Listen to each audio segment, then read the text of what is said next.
Welcome to Life List, a birding podcast. Hello, everybody. Hope everybody's doing good today. Our first episode. How are you doing today, Al? Doing pretty well, George. How are things out there in the east? Dude, it's snowing again. Old man winter has got his grips on us here in Philly. It's out of control. It's like the 17th snowstorm in like a week, it feels like. Huh. Wow. I mean, here in the West, California, it's raining, so it's like kind of the equivalent. But we really rejoice when we get water, you know. I mean, we don't complain, but it's not that cold. Man, when all this stuff melts here, I wonder where it's going to go. I think we're going to be underwater. But well, man, listen, it's fun to be doing our first episode here. I know we've talked about it for years, it seems, but here we are, sitting down, podcasting. Exactly, man, throwing it down. Yeah. So I figured we ought to start by kind of telling folks a little bit about us. Hopefully our friends are listening, but I also hope some folks that don't really know us are listening too and might want to know a little bit. Why don't you're out there in Half Moon Bay? Why don't you tell us a little bit about Alvaro? So I live in this place called Half Moon Bay in California, and it's a great birding spot. And, our podcast is about birds, people, and places. So, I mean, this place covers it. It's got birds. It's a great place, and there's good people here. And, I think it's the same as where you are in Philly, right? Yeah. Yeah, we got, don't get me started, man. I'll brag about the history of exactly. Yeah. I forgot. Don't ask people from Philly about Billy because they start going on and on. Yeah, we have more pride in the city than is perhaps even appropriate. But it's a good place. I've been there.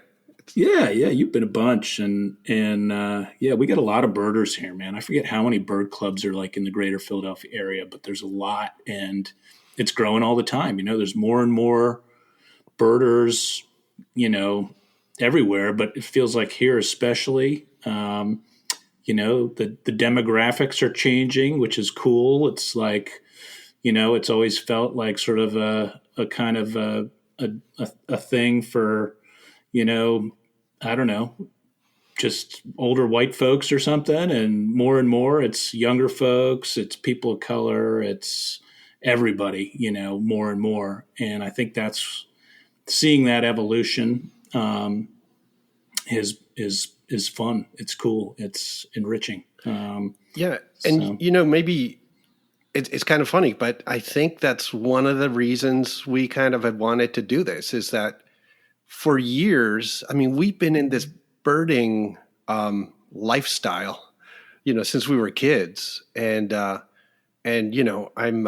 no spring chicken now, so that's that's counting the decades of birding, we always knew, right? I think we always knew that this would eventually catch on, that this is just so wonderful. The whole birding, identifying birds, going to see birds, going and walking and listening to birds. We knew it was going to catch on, but we just didn't know when, how, or what. So suddenly it's sort of like, okay, cool. There's an audience for this kind of thing. And we hopefully have something to offer, having been around the block in the birding world. Yeah, I sure hope so. Yeah, and I agree. I think we do, and I hope our listeners will feel the same way. And yeah, I think we have kind of hit a little bit of a tipping point with birding, where it's penetrated pop culture a little bit, and more people are curious about it. I think folks are starting to realize it's a way you can connect with nature and wildlife and be present and forget about stuff for a while that might be worrying you or upsetting you. just, almost setting out your front door. You don't have to go around the world, although we do and we like to, but you can go to your local park or just look out your back window and see something cool. And I think that's one of the great things about birding. Yeah, and one of the things I think is it's so obvious when you're a birder, but to people who are not birders, they don't get this, is that the calendar makes a difference if you're a birder. Every day has meaning because, you're either, maybe a storm is going to hit and that's in winter. And that could mean, redpolls are going to come down, or, February is different likelihood that redpolls are going to be there versus December. You will start getting the first migrants coming in soon. We've got the first hummingbirds have popped in here, the migrant hummingbirds, the Allens. And it's like every day is different and every day matters, and you can predict things on the calendar. And a lot of people lead their lives only knowing, oh yeah, it's summer, it's winter. But for birders, every day is important. And I think that connection is cool. And you don't get it from many things. Like, really, it's true. Yeah. No, you're absolutely right. Yeah. One of the fun things for me is my now fiance, as I mentioned just minutes ago. Congratulations. Yes, thank you. Yeah, my fiance Kristen is, she kind of has quite a bit of birding background years ago, but she's really gotten into it again since we got together. And yeah, like the calendar, as you say, is a big thing. There are a couple redpolls around here right now, but how long they're going to be here, we don't know. And in another month, like, pine warblers are going to start streaming in here, and chipping sparrows are going to be migrating, and and then they'll kind of quiet down, and other things will come and replace them. And I think the temporal part of it, the transient aspect of birding. That's a good word, temporal, by the way. You've just shown that you have a good educated background in Yeah, I don't know. I'm going to start pointing out all the good words you use. Yeah. Oh, all right. Well, then I'm going to try harder. Yeah, let's see what else I can. Yeah, that might be one of the checklists that people can do. Like, when they listen to us, is how many good words they came up with. Some word bingo. Yeah, right. I know. I mean, yeah. Well, one of my favorite words is sesquipedalian, right? Which means fond of big words. So one of my big projects is that I want to start the anti-sesquipedalian society. I think it might be hard to garner too many members for that, but I look forward to it. Never know. Yeah. In these days of this interconnected nature, you find a crowd for whatever you're interested in, Hey, look, even there's groups for gulls, and that's full true. Of people. I know, man, and they are die hard and ready to rock, the gull people. Gull people. We're among them, so we shouldn't really cast too many stones. I know, but I realize what being a gull person is, and it's not always pretty. You don't lack self-awareness. That's good. That's important. Yeah. Don't talk gulls with regular people. Just get into the little crowd of gull nerds, and you can talk amongst yourselves, and that's great. But the rest of the world, we can talk chipping sparrows and other things. That's right. Yeah. But no, we perhaps digress, but I think you're right that one of the great things about birding is the calendar, and how, things come and go. And if you're not in the right place at the right time, you might miss it. But if you are in the right place at the right time, man, the stuff you can see is pretty phenomenal. Yeah. Connection, especially, when, gosh, we all love rare birds, right? But when you find a rare bird, it's like the chance. What's the chance that whatever it might be, and you and your binoculars and everything comes together, and you also knew what it was, hopefully, Yeah.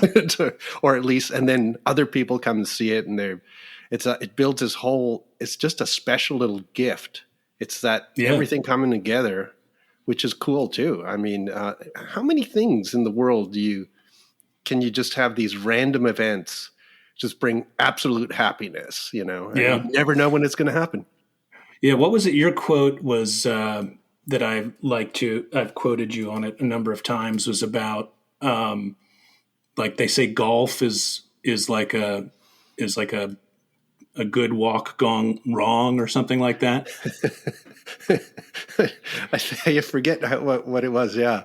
But, you know, I think birding too, like if, you know, I can't put down golf anymore, you know, because my son's really into golf now. So and I used to sort of make fun of golf because it's an outdoor activity and it seems so weird. Like if you were a space alien coming down on Earth and you landed in a golf course, you saw all these people like hitting a little ball into a hole. You'd think like, why are they doing this? You know, but obviously it's fun, right? I mean, I played when I was a kid a little bit, but birding, you can add it to anything. So you can actually go golfing and be birding, right? You can cook a meal, look out the window and be birding. You can do birding all the time, which is often a problem, you know, don't bird and drive, right? Yes, exactly. You can run into trouble with that.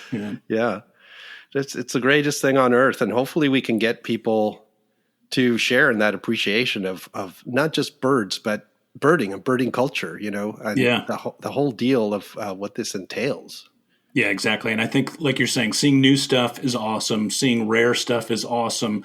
But I think the thing, as you stick with it over time, is that seeing birds that you have seen forever becomes, as you see them again and again, it's like seeing old friends, but learning new things about them as you watch them. And so it really is sort of constantly rewarding. You know, we all have our moments where, you know, you're cursing the bird that dragged you to some, you know, godforsaken spot or that you're not seeing. But by and large, it's pretty rewarding process. Yeah.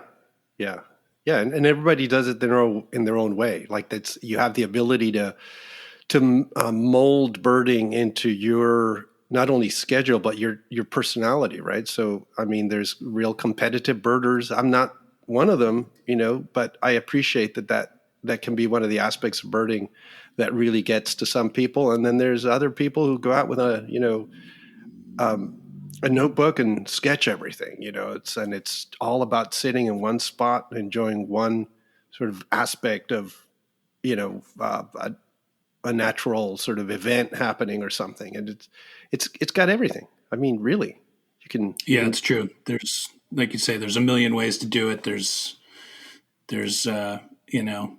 times when you go out and you have a very specific focus and something you want to see. And other times you can just kind of go out and be passive and let what you see wash over you and be real relaxed about it. And there's everything in between. Yeah. No, it's the best. Yeah. Plus, and I was gonna say, plus you got the birders, you know, the birders. Yeah. And they, like you said, it's expanding. There's more people, you know, it used to be a bunch of weirdos like us. Now it's like actual real people, regular people. Exactly. Yeah. Like normal, reasonable human beings. Yeah. I know, which is great. You know, finally we get to talk to reasonable human beings rather than other people like us. Yeah. Now, Al, when did you start? I know we both started when we were kids. You started young, but like, I don't remember what your, like, was it a pretty abrupt start for you or no? Yeah. I mean, I think when you're a kid, everything is abrupt, right? Like you suddenly pick up things and you're suddenly really into it. And I was 11 years old, I think. And, you know, I think by the time I was 12 or 13, I'd already, you know, made lots of friends in the birding world and was, you know, going to Texas with people, you know, in a car making peanut butter and jelly sandwiches and just, you know, going from spot to spot, camping and birding, old school kind of road trip, you know, and I couldn't even drive it. And so I was, you know, in charge of the peanut butter and jelly production in the back seat. But, you know, this actually reminds me of something. There's one bird species that I saw on that first trip to Texas that I've never seen again since I was about 12 or 13. Wow. And I won't make you guess because but it's whooping crane. I saw that way back and I've never seen it again. And now I'm like, I need to make a trip to see that again, Yeah. It's the rarest bird in North America, I think. Yeah. Might be. Yeah. Other than, ivory-billed woodpeckers in I was going to say Eskimo curlew or something. Yeah. Yeah. Yeah. I've seen them, I think, just twice because part of it is, you got to go at the right time. Yeah. How did you start, George? You got a story. You got family connections. Yeah. Yeah. My dad is serious bird nerd dude. He started in 1950, just about. And he kind of tried to get me interested for a few years when I was young. And I think like 9-10 years old, we actually did it. The real, like I remember a few birds early on. Like one of the first birds I remember seeing was a brown creeper. It was actually in Bartram's Garden here in Philadelphia, which you could argue is where American ornithology really began, where Alexander Wilson did most of his studies. But so I like remember that. I remember a few other birds, but the thing that really got me going was we did a family trip to Churchill, Manitoba in 1984. And along the drive, we had the Peterson Field Guide on the seat. It was me and my sisters. My sisters are twins. They're 3 years younger. My mom and my dad, we did the road trip. We drove up to Thompson. And by the time we got to Thompson, where you get on the train and then you take the train all the way up to Churchill, by that point I was pretty hooked. I had my head out the window, sort of like a golden retriever or something, and I was like, calling out blue-winged teal and, stuff from kind of the prairie potholes. I can't remember if it's a prairie potholes or the pothole prairies. I think it's the pothole prairies, right? Prairie potholes. Yeah, prairie potholes. I don't know. Maybe it's different in the U.S., but in Canada. I trust you. I trust you on this matter. And a fantastic region, right? I mean, there's all sorts of cool stuff there. But then we got up to Churchill, and I remember seeing a postcard of what was then an Arctic loon, but is now a Pacific loon, and being like, man, that's a crazy looking thing. Like, I want to see that. And we went out that afternoon and we saw them. And I was like, wow, you can just go see stuff, Like, I wanted to see that like an hour ago, and now I've seen it, Yeah. And it was just stuff like that. Yeah. It's fantastic that, and hey, books, everybody's into the apps and so on. And I understand the functionality of apps is amazing, but a book where you rifle through the pages and then you see something, you go, what the hell is that? And where do you see it? And then having the magic of having that in your head, thinking, God, one day I want to see a Smith's Longspur or something like that, which you probably saw in Churchill, and I have never seen in my life. Oh, really? Yeah. That is my nemesis bird. Wow. Smith's Longspur. It's fun. It is true. Like we're both book nerds, as bird book nerds, and there's a bunch of good new bird books coming out right now, which is pretty cool. But we've even written books. This is true. This is true. Hopefully more to come as well. Yeah. Due course. Yeah.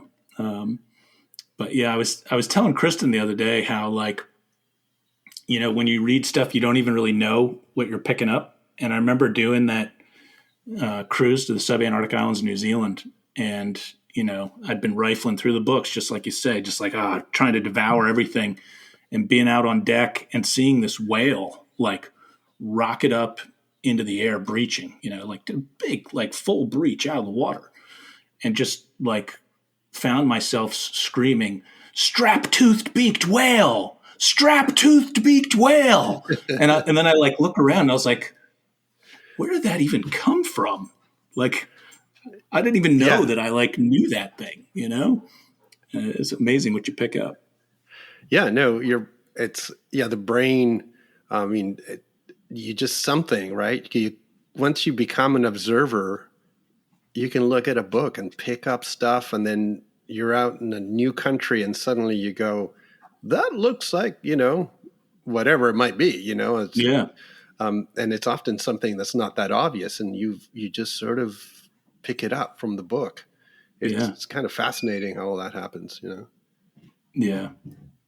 Yeah. Yes, indeed. And so what do you do, George? What is your role in the birding community? If I had to ask you that, Ooh, I know, but the people don't know, right? sure. Yeah. Well, like my day job is working for Rock Jumper Worldwide Birding Adventures, and I do a lot with our partnerships and promotion is kind of my main thing, but I still, like to get out and lead trips as well. You know, and so yeah, I do. I usually, when travel is wide open and everything's going great, I usually do 3-5 international trips a year, Mm-hmm.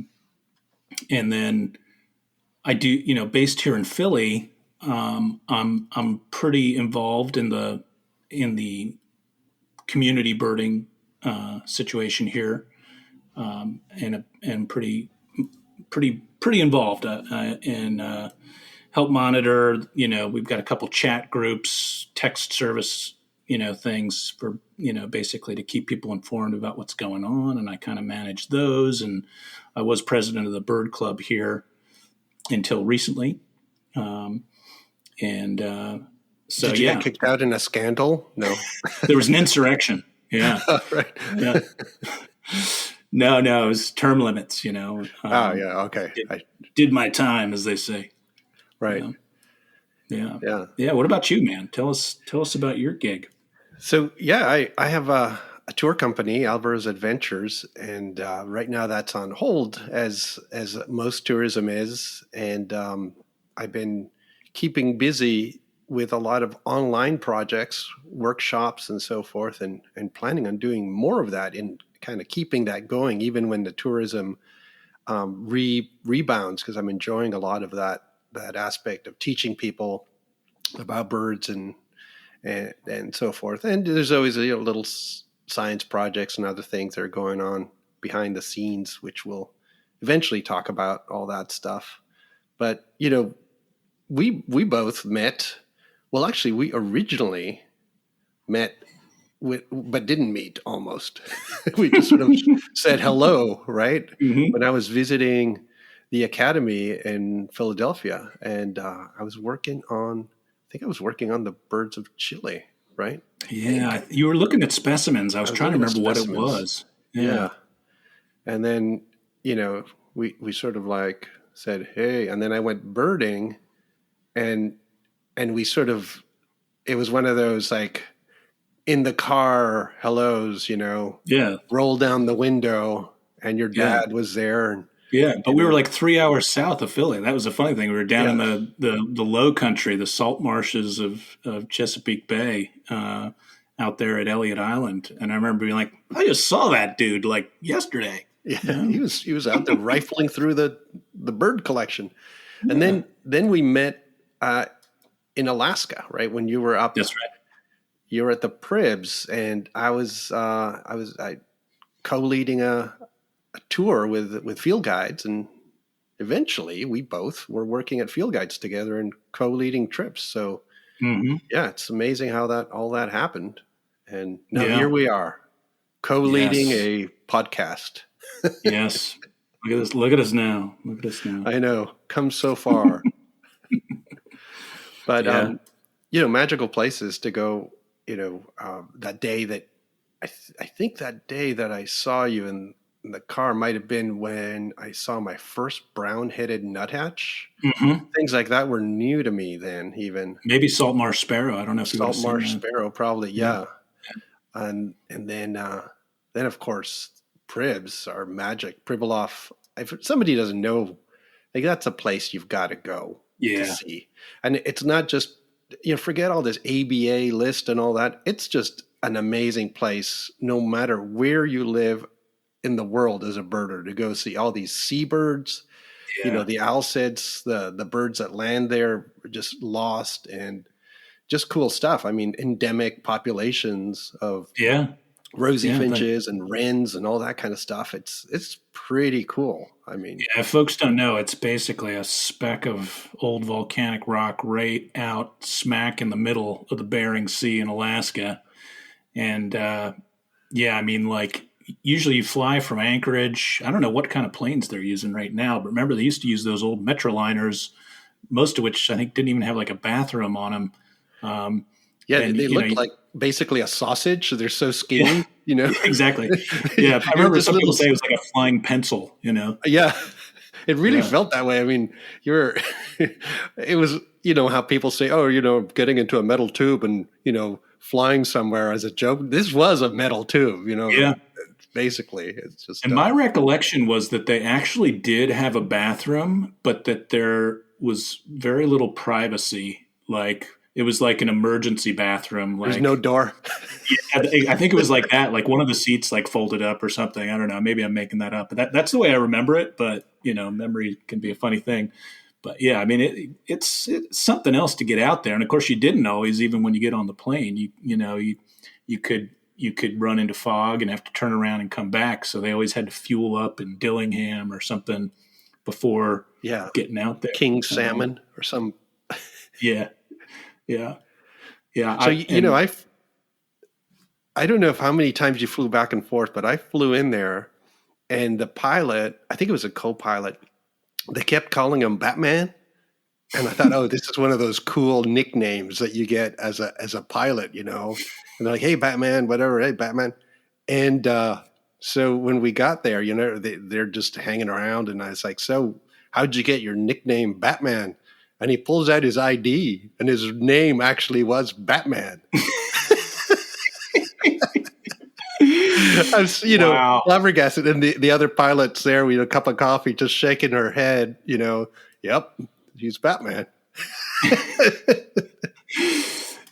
It's so many little stories that happen while you're out watching birds. So many things, that you just you wonder why everybody isn't doing this.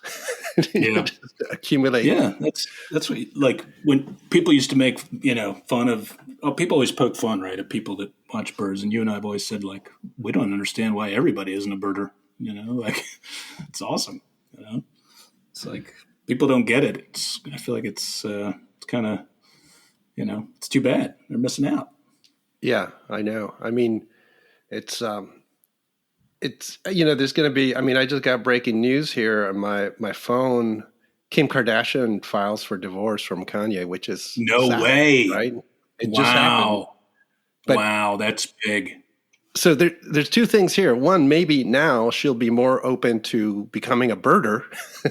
It's either one of them. It's high time, to have somebody at that level.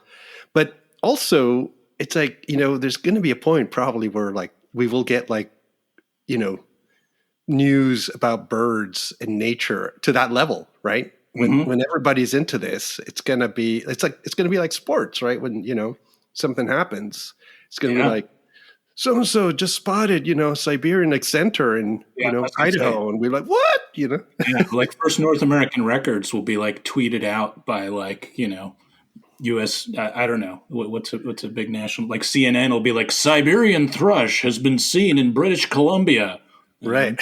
Yeah.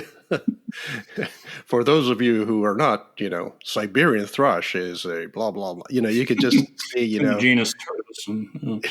I'm not sure it is. No, I think it's Zoothera. It's Zoothera, isn't it? Yeah. It's a fancy Zoothera. Yeah. Yeah. And then when people are saying, what are those fancy words you're using? Yeah, well, it's the genus, what the bird is, who it's related to. I think it's more close. That tells you it's more closely related to a very thrush than it is to a robin. So, so we're not just doing these fancy words for nothing. It actually tells you something. Yeah, unless it's sesquipedalianness, just for the sake of being sesquipedalian. Yeah, no, that's only some people do that. I wouldn't have even known what that word was. So what's your exciting things that you've seen this week or this period? Yeah, well, actually, the coolest probably Since this is the first one, we could go back all the way to, birth, but let's just keep it to the week. Yeah, let's try to keep it something recent. Yeah, probably the coolest thing. I'm not a big lister, as you know, which I'm not someone driven by trying to get new stuff for my list, with one notable exception, and that is that I do care about my city of Philadelphia list. And Philadelphia is it's one of the few big cities in the country that is actually its own county. So Philly is both a city and a county. Yeah, the limits are exactly the same here in Pennsylvania. So it's like San Francisco's like that. Is that right? Yeah. Huh. Yeah, I had no idea. But I know, like, a bunch of other places, big towns, it's not the case. Like, I know Jen Brumfield is big on her Cleveland area list, but that's Cuyahoga County, and the New York birders run into similar stuff. But yeah, so there was, I actually needed rough-legged hawk for my Philly list. Oh, wow. Yeah, which is, good-looking bird too, rough-legged hawk. Oh, smart looking. Yeah. And so I actually have probably seen them in Philadelphia before, but they used to be a routine winter visitor at the Heinz Refuge back in, through into the 90s. But back then I wasn't as keen on my list, and a lot of the habitat at the Heinz Refuge there, where they used to be pretty routine, is actually in Delco in Delaware County, and not Philadelphia. So I was looking back, I knew I'd seen rough-legged hawks, but I wasn't really sure I'd actually seen them in Philadelphia. So at any rate, one was found last weekend, and by my friend Patrick McGill, who's kind of ace Philly birder here, and it was found like late Saturday afternoon. And it gets dark here, like 5 right now in the afternoon. So everyone was like, all right, first thing tomorrow, we're all going to look. And he got photos of it, Patrick did. Beautiful adult male. And it's like a real heavily marked light morph adult male, like really cool looking bird. And I was like, man, that'd be nice. Love to get good photos of it. So, I kind of staggered out of bed in the morning. I got to admit, I didn't shoot out of bed. Some other folks beat me there. Part of it was weather again, and they start sending in photos. And my buddy Liam's like, "This is a different bird," and it was a light morph juvenile. So I got there and I got to see, I got to see this light morph juvenile, which is also beautiful, but it was a completely different individual at the exact same spot. The other one was gone. No one saw it again. The light morph juvenile hung around for, I think, 3 days, and a bunch of us got to see it. So it was actually fun, just during this pandemic COVID era, to just like see some other birders out too. That was a highlight as well, was to see some friends around. So that was a real highlight. That was number 291 for my Philly list. So it was pretty exciting. Oh wow! Yeah. What about you? What have you been seeing? I think. Well, I was just thinking about the COVID era that. There'll be a time when we don't have to wear masks anymore, perhaps, but the fogging of the binoculars from mask use, it's like a whole thing. Like you could have one of the binocular companies come out with anti-fogging this or that, and they'd sell like hotcakes this last year, because and scope use too is problematic. I know. The masking. It's what do you do? But soon it'll be less, I don't want to say soon will be all okay, but soon it's going to start getting better. It already is. I mean, I'm feeling it. Just no, for sure. Sure. I know that people are getting vaccines and all that, so that's great. A lot of people who travel too are getting vaccines. They're the right age or what have you. But what have I seen? A couple of things. One thing is how you can get attached to a specific individual bird. So I have this white crowned sparrow that comes into. I have a bunch of white crowned sparrows in my backyard, but one of them is banded, like with a metal band.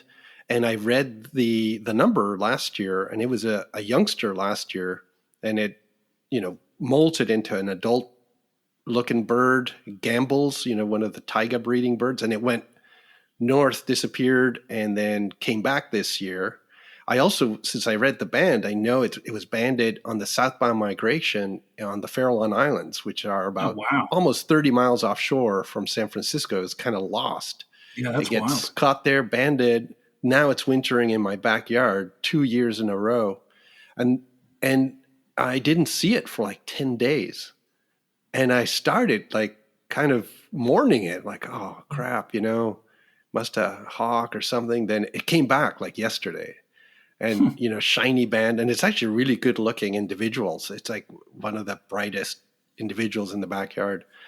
And I thought how weird that is, right? Like you're just watching wildlife in a sense, but you know who that one is. You have a special bond, and it really means something. And I thought, isn't that cool in a sense that talk about connection to nature, just even in your backyard? That's a really specific situation, but obviously it also tells me, and I knew this from some of the science been done on them, is that once white-crowned sparrows come to a wintering site and they hone in on it, they'll come back year after year after year. So this individual probably also goes to the very same nesting area year after year, and then it flies to the same wintering area, and it's just going back and forth, maybe from Alaska to here. And I just kind of boggles my mind. And I almost feel like, wouldn't it be cool one day we'll be able to put little transmitters on these birds, thousands of them, so people in their backyard can know where their individual bird actually went to breed. Yeah. That'll be a whole new birding thing. I mean, people are looking at nest cams and that kind of stuff, which I actually don't find nest cams all that captivating, but some people just love seeing what's going on. But this kind of thing would just, I'd be online all the time going like, where'd that Lincoln sparrow go? Or, oh my God, Yeah. George's backyard starling just happened to move 3 states down, like. Yeah, it just crossed the Atlantic all the way back to Europe. Yeah. Yeah, that'd be good. Actually, wild starling. Yeah. That was one thing. The other thing, it was a gull thing. I was out birding, good weather a few days ago, and we, one of the hotshot young birders, Noah Arthur, just kind of said, "Oh, here's something, this is something rare," and we look at it, and indeed, we eventually kind of pieced together that it's probably a Vega gull, the Asian form of the herring gull, which is a super rarity, and it takes some skill to just, I was kind of impressed at how there it was, and he picked it out, and then we sort of got photographs, and the whole gull. I won't get too deep into it because I could, like, you can go on about Philly. I can go on about gulls. Get into weeds on the gulls pretty quick. Yeah. But then there's the other thing of nobody. Well, it's not that nobody cares, but most people don't get all that jazzed because it's a subspecies of the herring gull. But the moment that it gets separated, it's going to be a whole different thing. Yeah. People will be driving for hours to look for a Vega gull. Yeah. Yeah. It is not. And it's such a false issue. You know what I mean? It's the bird is still the bird. Nothing's changed. It's just how we, where we draw the line, how we perceive it. And so I think that's kind of an interesting thing about birding. We have our little rules and we have our little ways of categorizing stuff that makes sense to us. But you look at it from the outside and you're like, well, it kind of doesn't make sense. Yeah. Just going back to your Gamble's white-crowned sparrow, like I would have thought, a bird like that bird getting caught out there, do you think it ever goes back to the Farallons, or do you think it learned its lesson? Something that gets banded out there, some of those songbirds you might think just might never make it back to shore, but obviously they banned a lot of songbirds out there. Yeah. And I think that's sort of the standard thought, right? If you're lost out there 30 miles offshore, you probably are just going to fly into the ocean. You've got things off with your compass. But I don't think it's always the case. This kind of proves it. And you wonder, too, if the bird going north went a different different route and fixed its errors. And then, second time southbound, it just sort of said, I'm not going to go out to that island. Not going to go that way again. I'll go this way instead. Yeah. Didn't like it. Yeah. If there's an adjustment, and, the birds that are out your way in Cape May doing these readjustments to their migration early in the morning, it's like, they sometimes take the wrong turn, but then they do realize they're in the wrong spot, and they start reorienting to where they should be. And that's interesting to see. So they're not machines, they're actually living beings that take in information. So they evolve within their lifetime in some, in terms of their thinking, at least, in their behavior. Certainly see that in some of the migration habits. Yeah.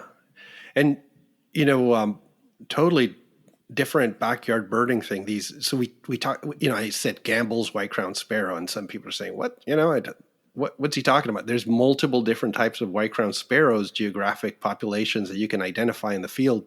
But when I moved out here to Half Moon Bay now over 20 years ago, Gambel's weren't that common. And even in the last few years, I've noticed that Gambel's have been increasing as opposed to the local breeders, which are Nuttals, or the migrant Puget Sound birds from further north.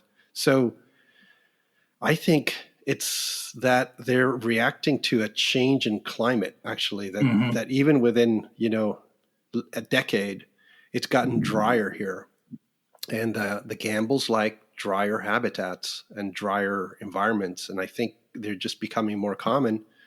And just north of us, like in Marin County, I was talking to Steve Howell, who's a person who's also paying attention to this kind of stuff. He says Gambel's over there are quite unusual in the coast in winter.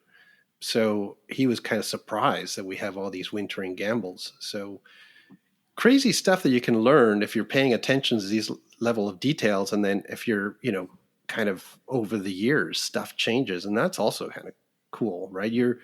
As a birder, you can be part of the actual discovery process. Yeah. And again, so few things in the world allow you to discover information, new things, feel like you're part of science, or feel like those, people going out in a ship in, the 1500s, all loaded up with British flags to plant on, different specks of land. Not that I'm condoning that kind of colonial behavior, but that's what happened. But they did discover stuff. They did, see new animals and new things. And you think, okay, the era of discovery is over. It's like, no, it's not. Yeah, no, it is not, and you don't have to take a rover to Mars to see new things. I mean, here in your backyard, you can learn something. Yeah. Or take a flight to Cancun. You can. Yeah. I mean, it's a short little flight to, hang out for a few hours over there. Just turn around. Yeah. Yeah. No, it's true. I think that's one of the great things is that you can, regardless of age or even expertise, just through the act of observation, you can make pretty immediate contributions. I think we've seen that, and part of the reason we enjoy doing it, especially if you're taking photos and or making sound recordings of birds, you can, which is easier and easier to do all the time now. You can make real contributions.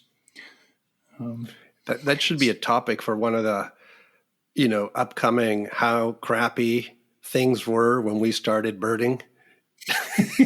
Back when I was a boy. Photography, and it's like phone we could go, back when I was a boy. Definitely. Yeah. Well, listen, we're coming up on 45 minutes here. One thing. What? We didn't even get to anything. Yeah, no, we actually covered, we kind of had some points we wanted to. We might have meandered, which is something we're both capable of. But I did want to see, Al, I know you like to read a lot, and you listen to stuff, be it the radio or music, or maybe you're watching stuff on TV. What are you getting into now?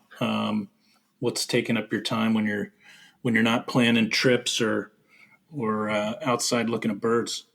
God, we've gotten hooked on there's a whole genre of police dramas from the UK, and sort of, they're all very different, but I love the fact that, they have characters that are believable, right? And the people look like real people. They're not, kind of glossy. Everybody's good looking like on American TV. Right. And the stories are complex and often, it started with Shetland, which was, which we watched I think last year. I don't know if you've heard of that show. The South Shetlands I've been to, but yeah. But so now what was the last one? Scott and Bailey, I think it was the name. But anyways, here's my go to do Shetland if you're a birder. Start with that one, and then Broadchurch. You want to do. Oh, I've heard of Broadchurch. Broadchurch, yeah. But Shetland is actually written by a person who used to work at the Fair Isle Bird Observatory. Oh, wow. So it's based on a series of books, and she was married to the director of the Fair Isle Bird Observatory, and one of the crimes happens in the bird observatory, and there's specimens and bird watchers and all this kind of. It's sort of part of the show, yet it's a proper TV show, and it's sort of the birds come in and out of it. They're mentioned, It's so weird to have a show where, guys just sort of watching the ocean, and he says, "Oh, it's just so, what a wonderful place just to see the Fulmars flying by." It's like, what American TV show are you going to get that? Even in, the fishing show, the Deadliest Catch, all these Fulmars are going by. Nobody ever mentions them. Right. But anyway, yeah. Shetland. And there's a whole, I could go on and on with, the names run together, but they're really well done. Shetland and Broadchurch, go and watch those. Nice. I'll check those out. Yeah. Yeah. I haven't been, aside from some 76ers basketball, that's about all I've been watching lately. I don't know what's up with me. I just haven't been watching TV as much, but, the Sixers are looking strong this year. I'm hoping they don't disappoint as we get later in the season. But that has been fun to watch. Joel Embiid is playing at an MVP level currently. So yeah, that's been my thing. And you know what I just got is the new field guide to the birds of Argentina. That's funny because that's the book I was going to mention too. I've been looking at it. I've been reading it, and so it's long time coming. Yeah, right. I think it might be that book was being written for 30 years, maybe. Yeah, it's about right. Yeah. My first trip to Argentina, I think, was 2004, 2003, and I remember back then, people yep, new book's coming out, so it's pretty much done. And I was like, wow, that's going to be awesome. And, here we are, 2021. It's out, finally. It's out. Beautiful book. And there's going to be a volume 2, which is all the info about the birds. That's going to be natural history stuff. Natural history and, nesting and all that. And nice. It's only the real nerds will buy that one, but, we'll have it. Yeah, we'll definitely have it, for sure. Yeah, it's beautifully illustrated, and it's a really nice book. I mean, you can pick things, on the maps and so forth and this and that, but why? It's just a great book. No, it's a huge contribution. Both countries really been overdue for a good field guide, so it's a big one. Hopefully, we're going to get to use it later this fall. We'll we can talk about that next time we sit down to record. Yeah. It's cool, man. It's been fun, man. I think I can see, for people listening, this is our first time. So it's going to obviously change as we understand kind of the way that, our brains work and kind of, but it's a conversation. I mean, we We could talk about anything about birds, couldn't we? Yeah, Practically. Hopefully in an interesting way too. But yeah, I think Al and I definitely plan to vary the format a bit. We're working with our friend Molly Brown on this, and the three of us, I think, will be putting together some different content, interviewing some different folks, covering different topics. This one was an intro, but we've got other different things that we're looking forward to doing. So thanks everybody for listening, and good talking with you today, Al. Yeah, good to talk to you. Let's do it again. All right. Cheers, everybody.